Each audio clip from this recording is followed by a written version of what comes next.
everyone, it is Hannah, your sparkling spectrumite, and I am so glad to be back with you. It's been a while since I've done a WIP and Chat. I had done a live previously, and then last week I didn't do a WIP and Chat at all, or really any videos, because I was getting ready for a trip. So it is so nice to be back with everyone. I hope everyone's doing well. I hope you're taking care of yourselves, taking care of each other. Yeah, so I'm just gonna get right into it and kind of tell you what I'm working on. So I am working on Have I Gone Mad? And I'll try to insert a picture because I know I'm really zoomed in this time with this WIP and Chat, but it is called Have I Gone Mad? It is from Dreamer Designs, and it is a Curtis Reykjavik damsel. That's what he calls kind of the ladies that he paints. And this is a really, really fun canvas because it's the Mad Hatter, but it's the Mad Hatter as a female. So it was one of those kits where I just instantly fell in love with it as soon as it was released, and it was just one that I knew I had to have. I love things with Alice in Wonderland, and it was the colors too. I thought the colors were really pretty, and I am so ready for spring, guys. It's just like, it's the Midwest it's tough in the winters because there are no leaves, all the trees are bare. It's just super gray and brown, and when you're constantly looking at that, it just kind of affects you. And I was like, I really need some colors right now. And I have Kitten Bedtime Stories, which I'm still working on, by Diamond Art Club. But I don't know, there's just something about this. First of all, it was the Mad Hatter, you know, Alice in Wonderland, and I love everything about that. But then also, you know, she's, and again, I'll try to insert a picture so you can see the whole picture. She has a teacup, and there's like, you know, the little mouse, and it gets me, guys. Every time there's a teacup or something to do with a tea party in a canvas, I'm automatically probably going to get it. It's very hard for me to resist anything related to tea parties or things like that. So I'm working on that canvas. It's also a 60 by 80 centimeter, which is about 23 by 31 inches. And it's a square drill. And so far, I'm really loving it. It's really just been so much fun. And it also works for an event, and it's not too late because it's still going towards the end of this month. And that's the DP, it's like the Damsel DP along, but in It's hosted by Ashley. And I'll make sure to link her information down below. So if you do want information on it, you can join. It's never too late. And if you see kind of a shadow thing flashing over here, guys, I'm sorry. That is my cat's tail. Money Penny is very much wanting me to give her attention right now because that's just how she is. But tools that I'm using. So I love this pen. So this is actually a polymer clay pen, and it's Creations by Danny P. And I will make sure to link her information down below because I really think her stuff is pretty. It's just, yeah, it's got like some pretty details to it. And I just put a thin 4-placer on one end, and then it's got the regular brass tip single placer on the other. These pens are very, very light, so if you're looking for something a little lighter, this is a really good, a good alternative. And yeah, I thought it was so cool how she could make this shape even with polymer clay. So I thought that was really pretty. I'm really liking this pen. I do have my tips filled with some putty. And the putty that I'm using, and I've bought from her before. So this is from Excuse Me Designs, and Lisa is the owner. She is awesome. And what she's doing now is you can get these little sample packs of putty. And so they're really nice, and they come with a good amount. So like the one I'm using is called Honey Bunny. And see, she put a little thing on that. And if I open it, it's like, this is a sample size, and if you can tell, it's still a really good amount. I mean, this is gonna last you forever. So she was doing like monthly subscription packs. Now, I think she's changing it a little, but I will link her information down below. And so I decided, I'm like, well, I'm gonna try it. So this was for February. And let me see here. Sorry about this, guys. I wanna show you all the ones. So this was February's, and it had a green tea, an avocado sea salt, brilliant crystals, cucumber basil martini, the honey bunny, and the blue agave. And they're really nice, clean scents. I really like them. I have to say, probably my favorite out of here is the cucumber basil martini. And yeah, so you can just get this little pack. And so as you can see, this says February sample sizes. And it's the original formula because she has two. I think the original formula works great. I've had no issues with it because, again, I've used her putty before and I've always really liked it. So yeah, so I will list all that information. I'm really excited about March's pack because she does different themes, and her March pack is Candyland. So I'm super excited about that. So I think that'll be really fun. Yeah, so cover minders I'm using. I figured it is the Mad Hatter Tea Party. So I have this beautiful one. I just want to make pretty things and drink tea, which I think we all want to do. And then I'll scoot this one over. This is Tea Time is the Best Time, which I can totally relate to that as well. And these both are from Gina's Unique Boutique. She was probably one of the very first stores I ever bought cover minders from. And technically they're needle minders, but they work just as fine as cover minders. And yeah, she is one that I typically keep going back to. And part of it is the magnets on hers are just really strong. So in case you haven't used a cover minder before, so a cover minder is to peel back your plastic, and it has a magnet on one end, and then it's got, you know, the other connecting magnet. So you want to put your topper on one part, and then you take your other magnet, slide it under your canvas, and there you go, it just clicks, and it'll hold back your plastic. So yeah, those are tools. Tray that I'm using today, guys. I'm gonna be really boring, and I am just using this plain white tray. I will tell you though, I really do like the size of it. It's quite large.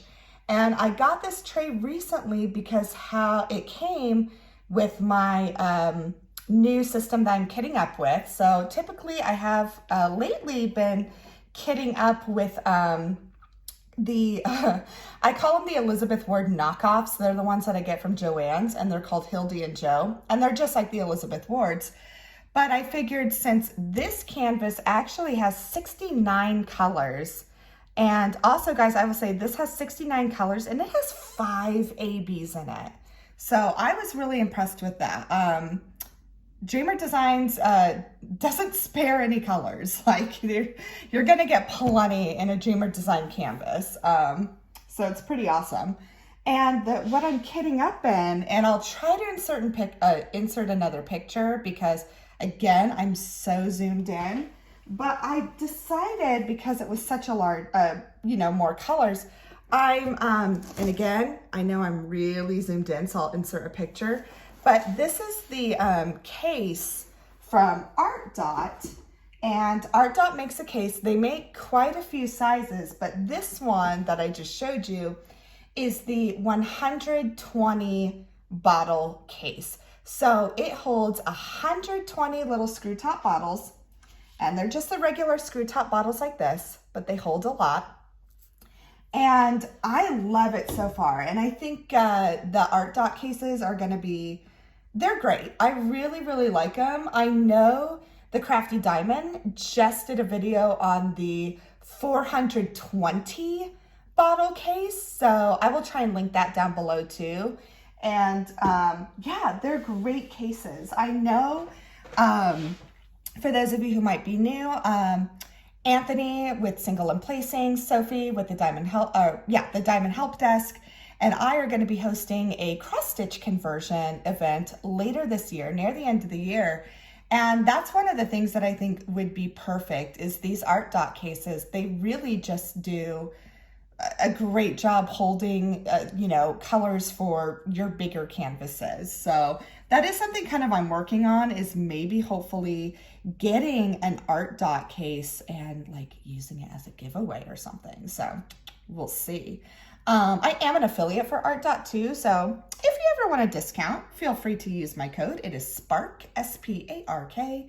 And yeah, but let's get started. So I've given you all my stuff, told you what I'm using, and let's see, I'm working on this little area right here. This is what I have left for my square here. And you know what, let's do these red diagonals. So looks like, so I'm using this pretty color here, kind of this maroon cranberry. All right, so what has been going on in the life of the Sparkling Spectrumite? Well, let's see. I don't want to go back 2 weeks because frankly, I really can't remember, but I will start with my trip. So I was preparing for a trip last week. And so this trip, what it is it's really, I'm very grateful for it because what it is it's a trip that my husband's work offers. And what it is it's basically for those who meet their goals for the year. They pay for a trip. They choose the location, but they say, hey, we're gonna, you get to go on this trip and it's all expenses paid. Like they pay for your flight, your hotel, your food, everything. And yeah, and they say, and also, we pay for your spouse to go along. So my husband made it. So my husband is in commercial banking. He's been in commercial banking. With this bank, he's been almost 6 years. And prior to that, he was in small business lending at another bank for close to 10 years. So he's been almost 20 years in the banking industry. And he's always liked it. That's just, he's very much a numbers guy, a statistics guy. So this is very much right up his alley. He's got, a finance degree, an accounting degree, and then he got his MBA. So he's worked very, very hard. And yeah, so this was a trip that he made. Yeah, it was just really kind of to celebrate just his accomplishments and the hard work he does. And I am. I'm kind of raving like a proud wife, but I really am. My husband is really, honestly, one of the hardest working people I know. He's just one of those people, never takes a sick day. Even when we go on vacation, it's like, and again, it's not like he's a workaholic because I don't want to portray him that way because he's definitely not. But he is always there when you need him when it comes to work. And he's a very hard worker, and I'm really proud of him. That's probably one of the first things that really kind of attracted me to him is just, I was like, wow, he really puts everything into it, and probably sometimes to a detriment because we'll be on vacation and he'll still answer a work call. But in the long run though, he really is just an amazing hard worker, and I'm very proud of him. So with this trip this year was in North Carolina, and it was at the Biltmore estate. So I gotta be honest, guys, I'm into history and I like learning about that, but I have to be honest, I was not very familiar with the whole Biltmore estate and, kind of the legacy behind it and things like that. So I had done a little research prior to going because I was kind of like, well, I want to kind of know where I'm going and what it's all about.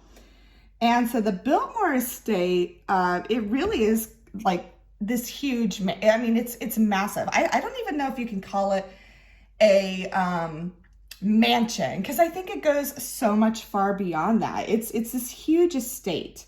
And the only thing I can really compare it to, and again, it's because I loved this show. I was addicted to the show. But if you ever saw the show Downton Abbey, that's what it's like. It's this sprawling estate that the grandson of Cornelius Vanderbilt built. And it's in Asheville, North Carolina.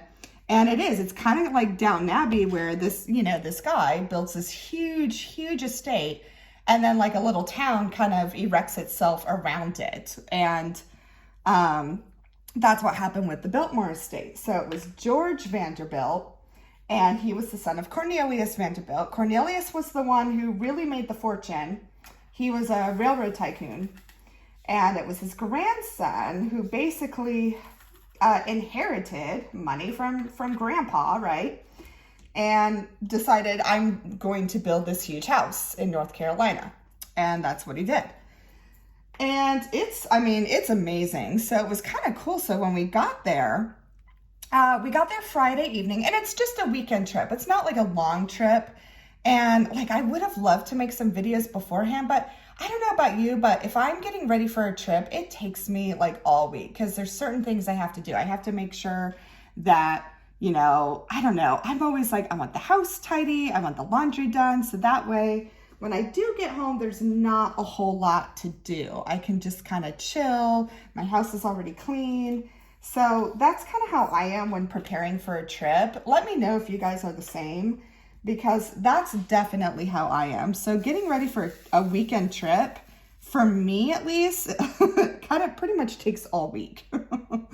And also getting our daughter situated, because our daughter was staying with my in-laws, and she was staying with grandma and grandpa, and I wanted to make sure I had everything ready for them. So yeah, it just always, I don't know, it takes me a while to get ready for a trip. And then kind of mentally too, because these trips, they're so much fun. They're really, again, they're very enjoyable, and I'm very grateful for them. But it's also a lot of socializing. I mean, you're with people the whole time. It's a lot of like dinners together. And so typically during these trips, like, it's not really time that my husband and I get to ourselves. It's really time that we spend with his other coworkers who also made the trip, which is great. He works with awesome people, and I like his coworkers. But again, it's also just a ton of socializing. And for me, for those of you who might be new, but I'm autistic, and I love socializing. I think that's typically sometimes a stereotype that, autistic people don't like socializing. No, that's not true. At least for me. Now, I cannot speak for everyone because everyone is different, but I do. I love socializing. I like hanging out with friends. I like, hanging out with people. It just takes a lot of energy for me to do so. And typically, like by like a trip like this, like even a weekend trip, I'm wiped. I mean, it's honestly, since I got back, so I got back Monday afternoon and then was just kind of getting settled and things like that. But then typically after a weekend trip like that, I'm needing a couple of days to recover afterwards, just mentally. And so that's kind of what I've been doing this week, is just kind of getting stuff kind of back into the habit, getting myself kind of back into my routine. And so that's typically what I do. It takes me a while. But anyways, back to the trip. So we get there Friday evening, and it was good. Like, there was some weather. It was a little nerve-wracking because the South has just been getting hit with storms and tornadoes and stuff like that. So when we got there, like, there was a tornado spotted about not that close to us. It was like still like 60 miles away, but still, it was like really stormy. And we're like, oh, this is interesting. And we got to stay. So again, the Biltmore estate, it's massive. I mean, at the time of its, the height of it, when it was all built, and it was, I think, it was on over 100,000 acres. I mean, it was massive. And so, of course, now, now it's this big tourist spot, and you can still stay on the property. So now on the estate property, they've built, they've built a hotel, and they've built like this inn. And we got to stay at the inn, which was absolutely beautiful. It's very, you can tell it's kind of modeled after the actual Biltmore house. It's very Victorian inspired, and kind of that turn of the century decorating. So it was a very beautiful place to stay. It was very nice. Like, I love places like that. I always think it's really fun. And so we got there Friday evening, and there was a storm, but thankfully did not affect where we were or anything like that. Asheville was fine. And really that first night there, it was a group dinner, and it was really fun. It was, you know, just again, socializing, and it was a really good meal. There was a wine tasting because also the Biltmore estate now has its own winery. So they make their own wine there. And so we got to do a tasting of those, which was fun. I do enjoy wine. I don't drink it that often, but when I have a chance to, I will. And it was really good. I liked it. And so we actually got a bottle to take home. That was one of the things it was kind of cool. We found when we checked into our room is, you know, like a bottle of wine was already waiting there to, you know, to take home as like a small gift. So I thought that was really nice. And so, yeah, it was just really a nice dinner, and yeah, just really pleasant. And that was really the Friday night. So it was pretty uneventful. Just, you know, getting in, settling into the room, and yeah, and having a nice dinner. So then the next day, so again, on this estate, because it's so much, and I mean, it's gorgeous. It's in North Carolina. It's absolutely beautiful scenery. The next day, perfect weather. Oh my goodness, you could not get more perfect weather. I mean, I think it was like in the lower mid 60s, sun. I mean, it was gorgeous. It was so, and what's crazy is everything is so green there. It was so, like, for me, who gets tired of all the, you know, gray and brown in Kansas, oh my gosh, it just made me so happy. Like, that's all I kept commenting on was just how green it was there. It was so beautiful. So we had perfect weather, and that day, on Saturday, there was a bunch of like outdoor activities planned for us because, again, on this estate, they have like different activities you can try. So they have like they have a Land Rover that you can drive, you know, off-road and do some of that stuff. They have archery. I think they even have like falconry. Like, they have a lot of different activities. And so there were 3 activities that were already planned for us. And it was archery, Land Rover driving, and then like clay pigeon shooting. So for those of you, clay pigeon, it's like, you know, those clay discs, and they're round, and they launch them into the air, and you typically use like a 12 gauge or a 20 gauge shotgun, and you try to shoot them.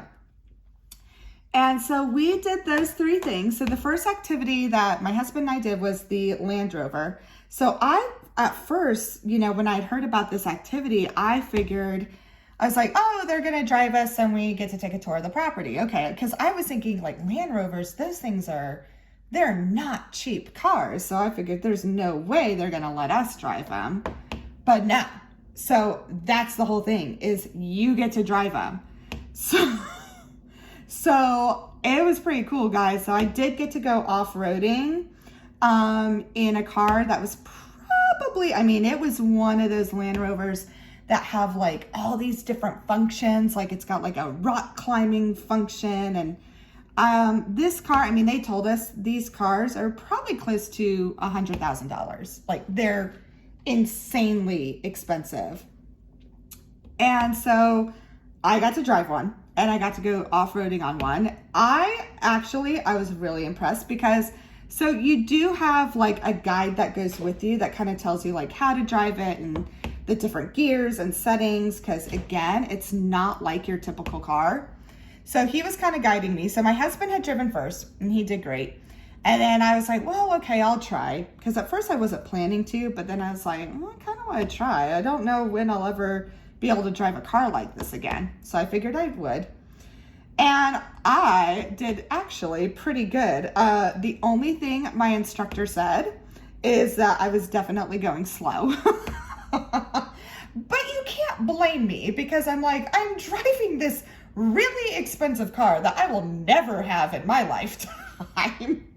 So I was like, yeah, I'm going to drive slow. There is no way I'm going to damage this $100,000 car. So yeah, but it was really fun. I did actually enjoy it. I'm from rural Arizona, so off-roading was a very common pastime of mine. So I did have a lot of fun with that. I kind of was like, oh, it's like being back home. But yeah, so that was that. And then the next activity was archery.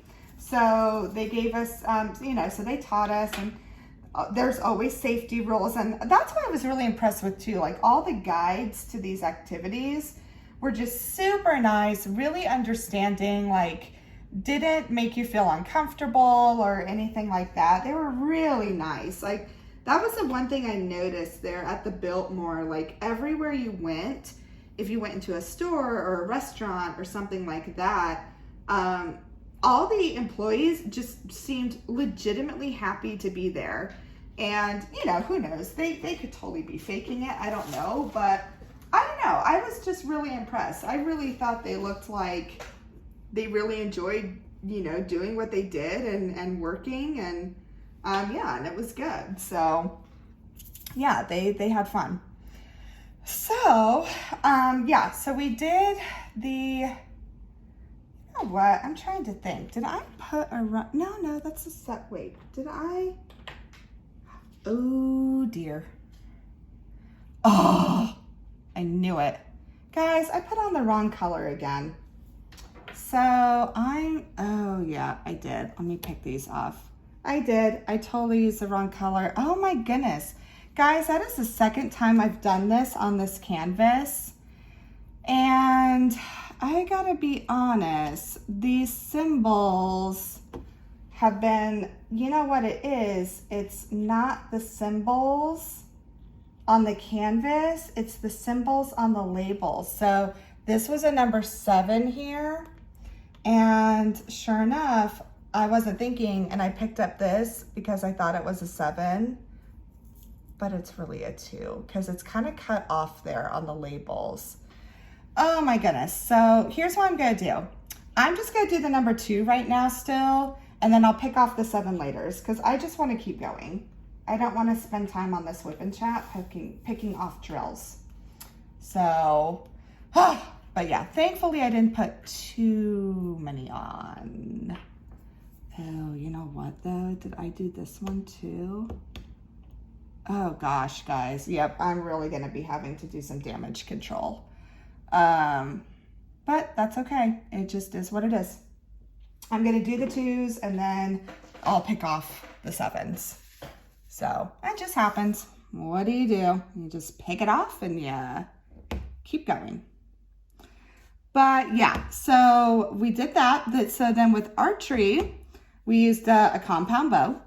And that was really fun too. And I've never really done archery before, but I really enjoyed it. Like it was actually really fun.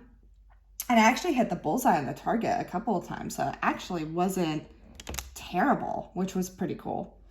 So we did that and that was really fun. And then we did clay pigeon shooting. So my husband, he was really good at it. So, you know, something about Kansas is a pretty, it's a big hunting state. Like there's deer, there's pheasants, things like that. So my husband has gone hunting before. So he's learned about, he uses guns and he does hunting and things like that. So he was really good at the clay pigeon shooting. Like he had no issues with it. He was shooting them every single time. Like he was actually I was even gotten pretty impressed because I was like, wow, I didn't realize he was that good. But he is. And then it was my turn and I think I tried like 7 times and I got one of them. So I was still pretty happy because it's, trying to get a moving thing in the air, that is not easy. So yeah, so I was like, I got one. So I was pretty proud of myself for that. Oh man, guys, I really did. I really messed up. I have just been something and you know what? The last time I put the wrong color on, it was on these cards too, like the little pieces of cards in her hat. And I have just been having a time with it. I don't know why, but that's okay. Ooh. we're just gonna pick them off and just, you know, keep going. What can you do? So yeah, so then, so we did those activities, and then Saturday was another dinner. So that was fun. And then Sunday, that was actually a day that we kind of had to ourselves. It was really nice. And so Sunday, my husband and I, we just really kind of toured around. We went back to, oh no, I'm sorry. Okay, so sorry guys, Saturday night was the tour of the actual Biltmore house. So the actual house. So this house is massive. It has, I think they told me 152 bedrooms, 152. And it had its own indoor pool. It had its own indoor bowling alley. So I thought that was kind of cool. So, and the thing is, this house was built near the very end of the 1800s. So it was built in the 1890s. So I'm like, that's super impressive. So in the 1890s, you know, we had the capability of, yeah, having indoor pools and bowling alleys in our houses. So just the, like, I was really impressed by that, because I'm like, holy moly, just the amount of work it would have taken to do all that kind of stuff during that time. I was like, wow, that's really impressive. So I'm trying to think. I think there are more. Is there more 2s here? Let me see. That should have been 7s. Yeah.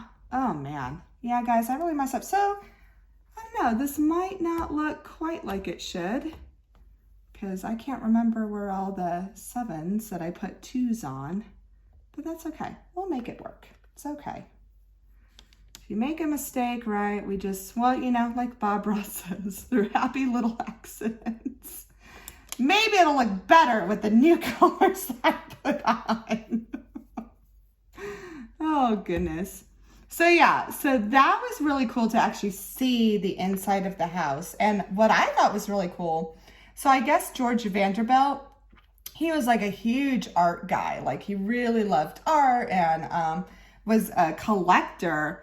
And so in the house, one of the things they have is he actually has an original Renoir painting, and I believe he had some Monets, and they are the original paintings. And it was because George Vanderbilt, he's an art collector, and he really liked Renoir's and Monet's work, that he had it put in the house.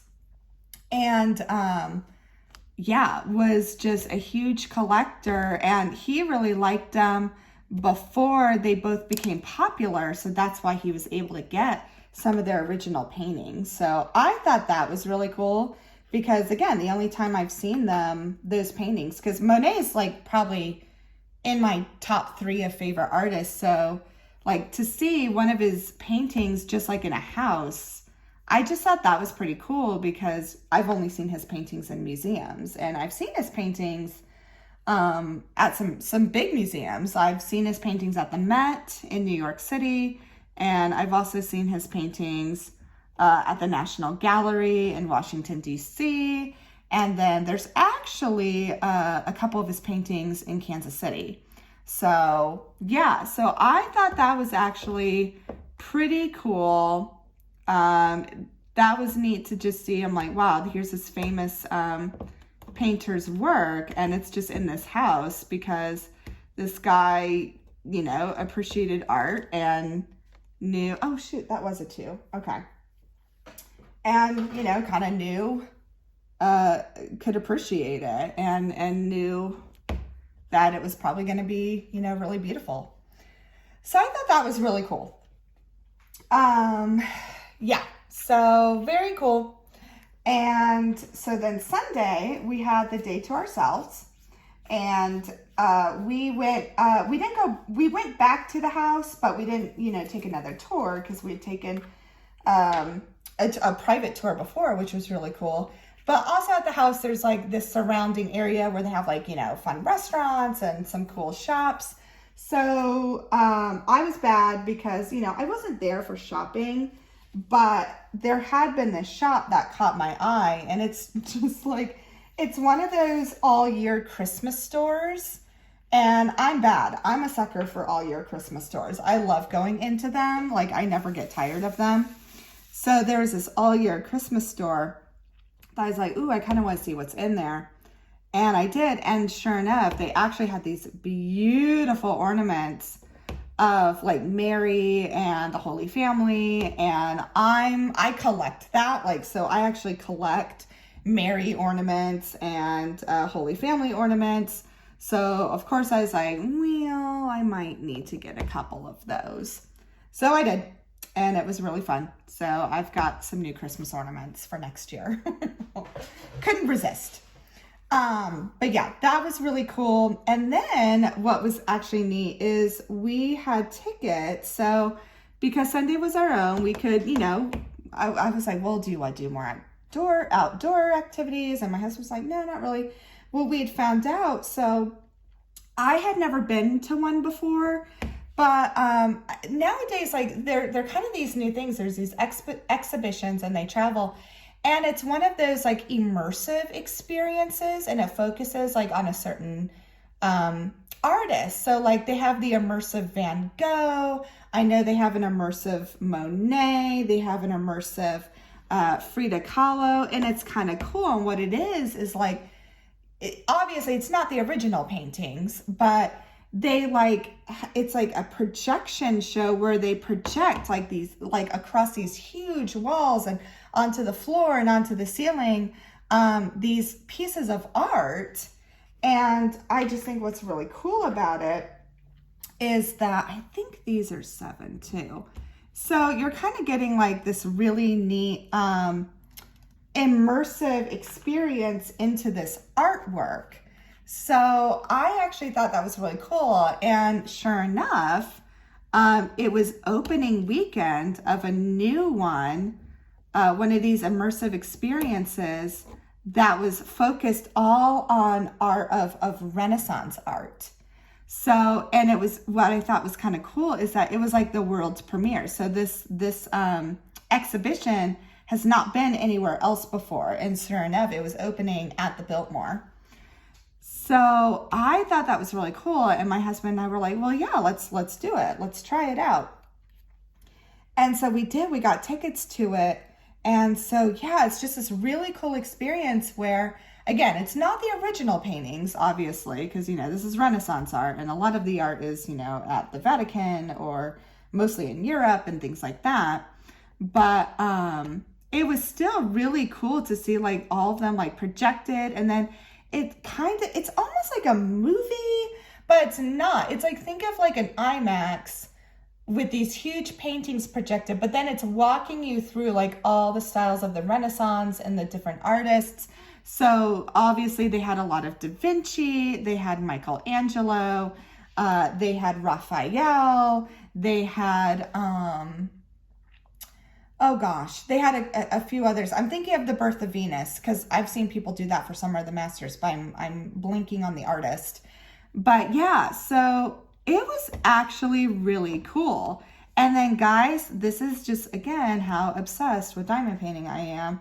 Literally during that exhibition, and I was looking at all this Renaissance inspired art, there was part of me that I'm like, ooh, what do I want to do for Summer with the Masters? Like I really was. I was like, ooh, maybe I should do some Renaissance styled art. So I don't know, guys. I got some ideas because, you know, I know Katie with Diamonds and Washi, you know, they do the big Summer with the Masters event. And here's the problem. I have a painting for that already that I got over Thanksgiving.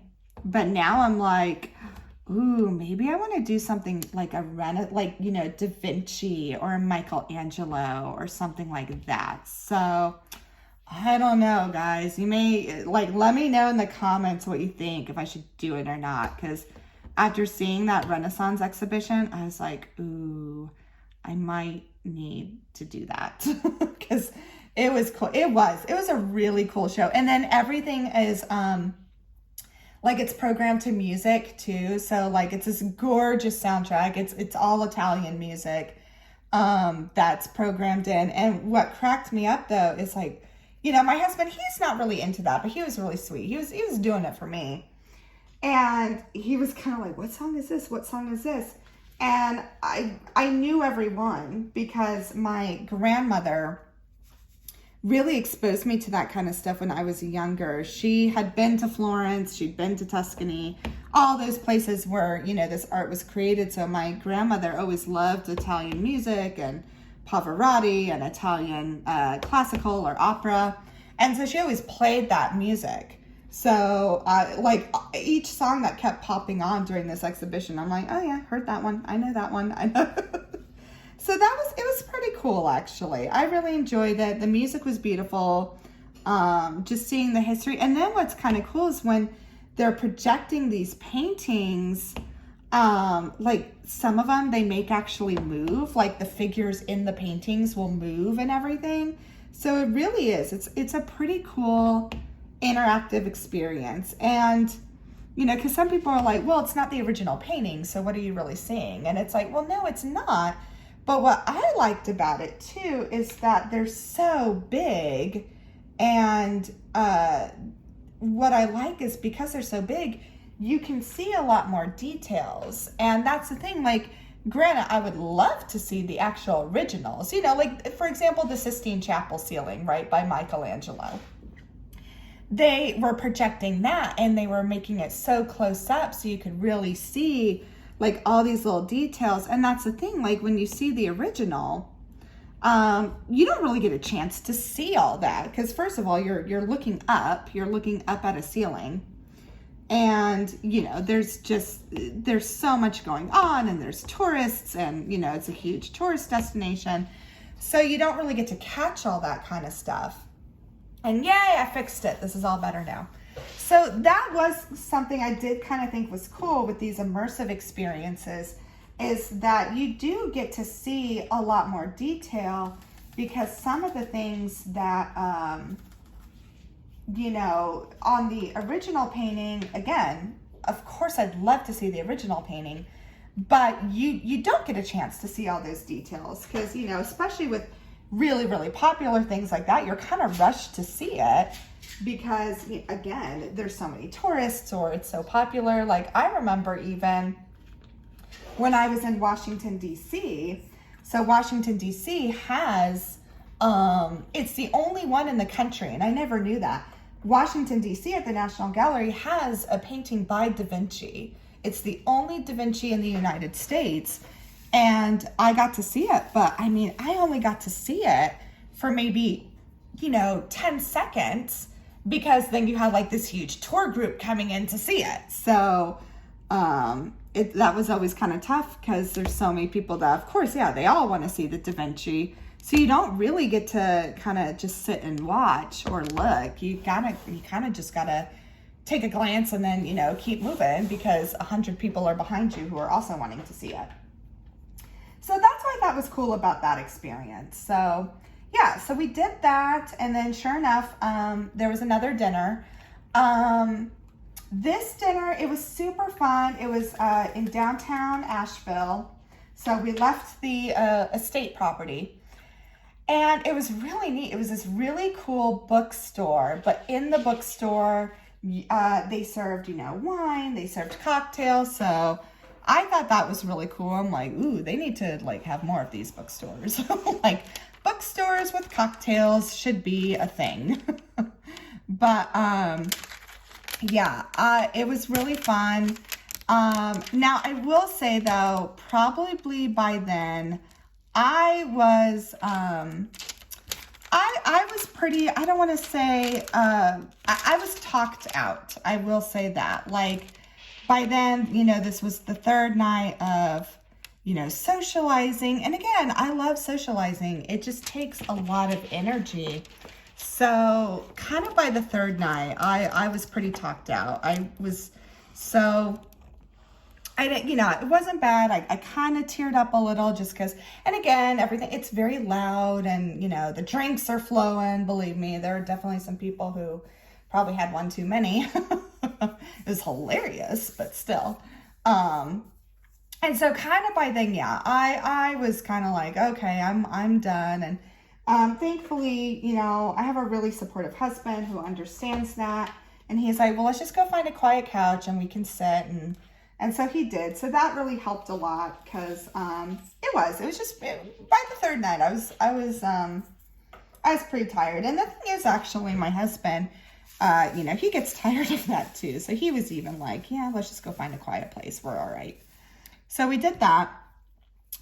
And yeah, so that was pretty much Sunday. So then Monday, we got back. Our flight was super early. So we had to be checked out of our hotel and ready for our shuttle at, I want to say 5 a.m. So it was definitely early. So 5 a.m. there would have been 4 a.m. Kansas time. And thankfully, everything was good with our flight. But, so unfortunately, there's one drawback that happened. So we had a layover in Atlanta.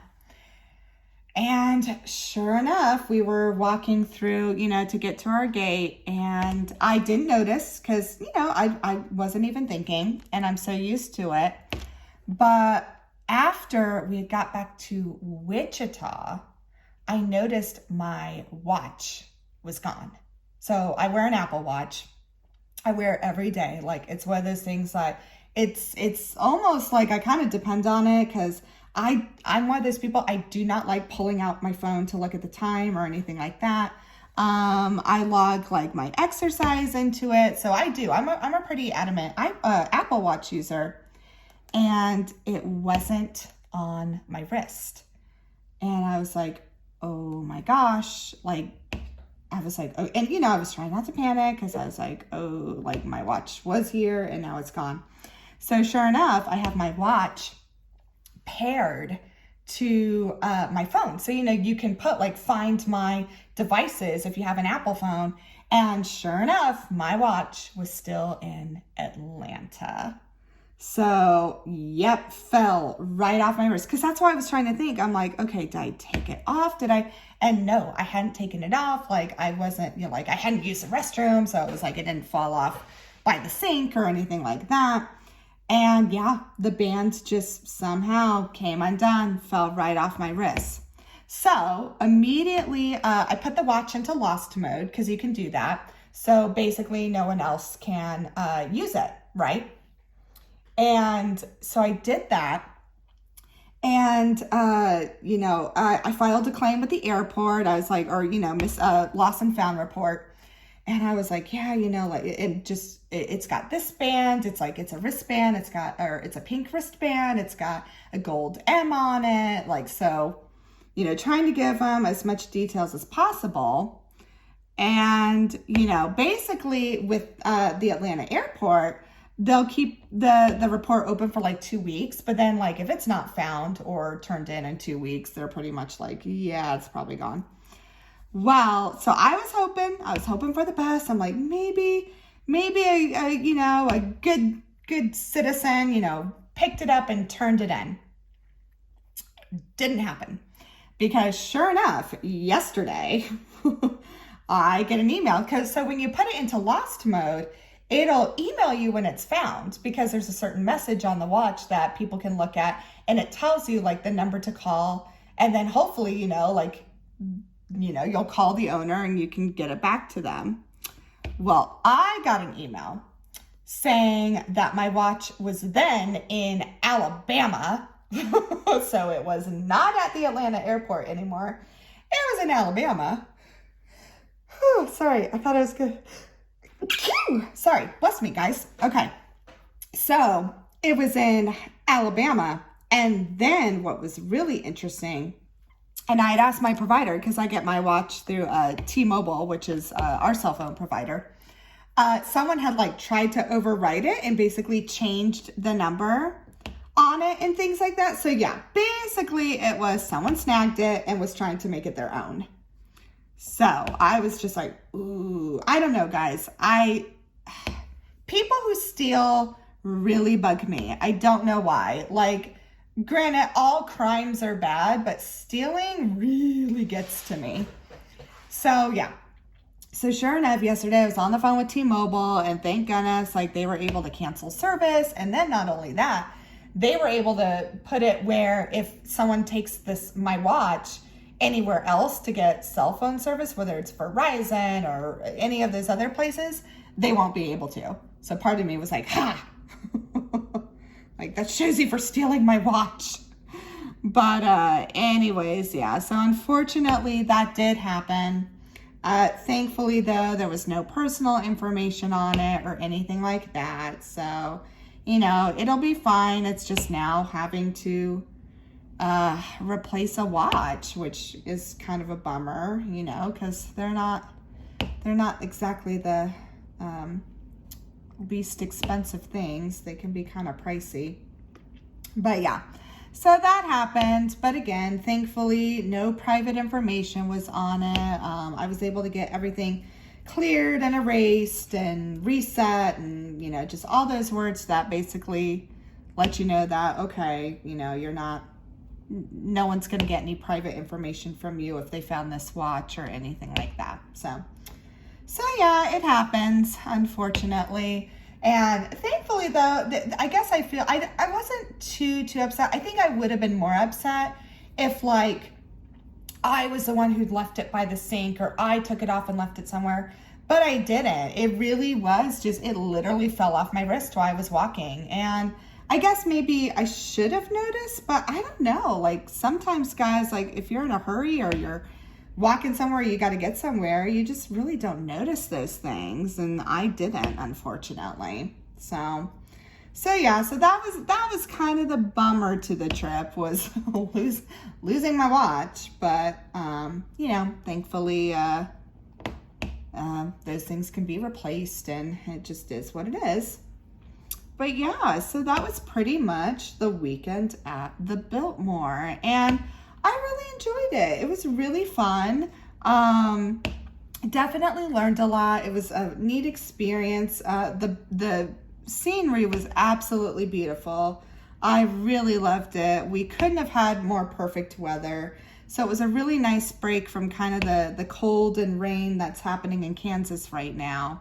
So yeah, it was a really good trip, and I really enjoyed it. So yeah, but so coming up, so today, you know, so my WIP and Chat today was on you know, this Curtis Reikovich painting. But next week, kind of stay tuned, because Sophie at the Diamond Help Desk and myself are alternating weeks, and we are doing the Paint Gem Her Story set. So it's a really fun little set. It's a really nice snack size set, and it's 4 different really, you know, famous women in history as a means to celebrate Women's History Month, Women's History Month. So stay tuned, because we'll be alternating weeks. This week was Sophie, and I know she had an Instagram reel about the portrait she's doing, and next week will be mine. And then the next week after that will be Sophie again. And then the last week will be mine. So kind of stay tuned for that. If you want to see these awesome little Paint Gem mini kits that, you know, celebrate cool women in history who have done really awesome things. So I'm really excited to collaborate with her on that. So that will be all this month. So just kind of stay tuned. Every week there'll be a different canvas from that set, and I will also post all the information about that set, because it's not too late if you want to join, if you want to do the set as well. And it's also for a bigger event, which is the Women Who Sparkle set, or Women Who Sparkle diamond painting event. And so I'll try and get as much information as I can linked in the description about that too, if you want to join. And that is hosted by 3 other hosts, and I will link all their information. So yeah, so kind of stay tuned for that. And really, that's kind of all that's going on for March as far as like diamond painting goes. I think the other event that me, Sophie, and Anthony will is the cross stitch conversion. That won't be until later this year, but I'm sure you'll still see some stuff on it as we start. Sophie, Anthony, and I kind of start planning on, you know, the rules and the different types of canvases and what's involved and things like that. We are going to try and get that information to you soon because I know a lot of people have been asking, well, what's the criteria and things like that.